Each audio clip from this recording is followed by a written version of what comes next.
the number of options in a chess match is just so astronomically large that no computer could ever figure out all the available options and make decisions in a given time frame. So that's the fundamental problem. So as Lex correctly pointed out, the way you get around this is by the use of heuristics. These are rules of thumb, which give general guidelines to action. So for example, in jiu-jitsu, I could give you a general rule of thumb. Don't turn your back on your opponent. Okay, that's a solid piece of advice. There are obviously some exceptions to that rule, but it's a good, solid piece of advice to give a beginner. The moment you give that heuristic rule, you rule out a lot of options.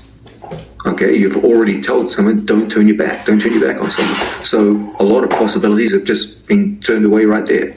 So you've cut the number of options in half right there just by giving one heuristic rule.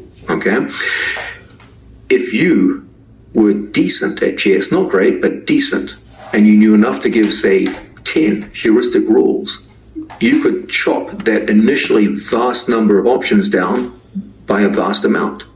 And now you're starting to get to a point where if a computer had sufficient computational power, it could start getting through the number of options in that acceptable time frame. So that's the general pattern of the development. Things also get exciting in a different direction. There is another possibility which few people foresaw after the Deep Blue episode. This is where a new form of chess started to emerge, sometimes called cyborg chess or centaur chess, where humans of moderate chess level playing ability, not world champions, just decent but not great, I guess you might say like purple belts in jiu-jitsu, allied themselves with computers. So the humans and computers worked as a cyborg team. The humans supplied the heuristic insight. The computers supplied the computational power. And fascinatingly, they proved to be superior to both the best humans and the best chess programs. The united force of human insight with heuristics, with computers' ability to go through numbers in far more rapid form than any human could ever hope to do, proved to be one of the strongest combinations and enabled that pairing of human and computer to overwhelm both the best single human and the best single computer. That adds a whole new level of fascination to this topic. So what can we as jiu-jitsu players take away from this? We saw that when it comes to computers versus humans in chess tournaments, humans had something truly valuable to give to the computers. That was heuristic rules.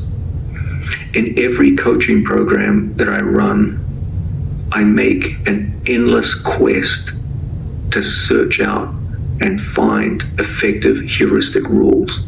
That's the basis of a good training program.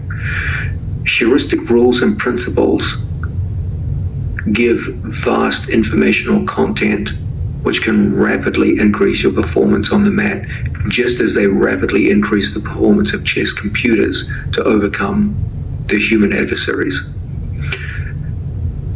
The great human weakness is computational power.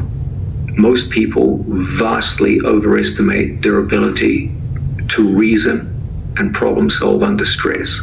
In fact, numerous psychological studies have shown that humans can balance a relatively small number of competing options in stressful decision making. But what we do have, what is the great and unique human gift, is this idea to come up and arrive at heuristic rules and principles which turn out to be very effective guides to behavior for both human behavior and artificially intelligent behavior. Make that your focus in study. Don't try to remember 10,000 different details on a move. Okay, that's human weakness, not human strength. Our strength is heuristics. Make that your focus, not endless computations over 25 details here merged with 27 details here. That's not what humans are good at. The uniquely human strength is arriving at these heuristic rules and principles which guide our behavior, which provide simplifications, which enable us to take vast amounts of information and pare it down to a few simple rules that effectively guide our behavior. Take that core insight from the discussion that Lex and I just had. It was a complex discussion. We both apologize for going a little bit overboard. That was awesome. And dragging you into some details there, but take that away from it. I love it. It'll make you better at jiu-jitsu. Sorry, Lex. That was a really exciting discussion.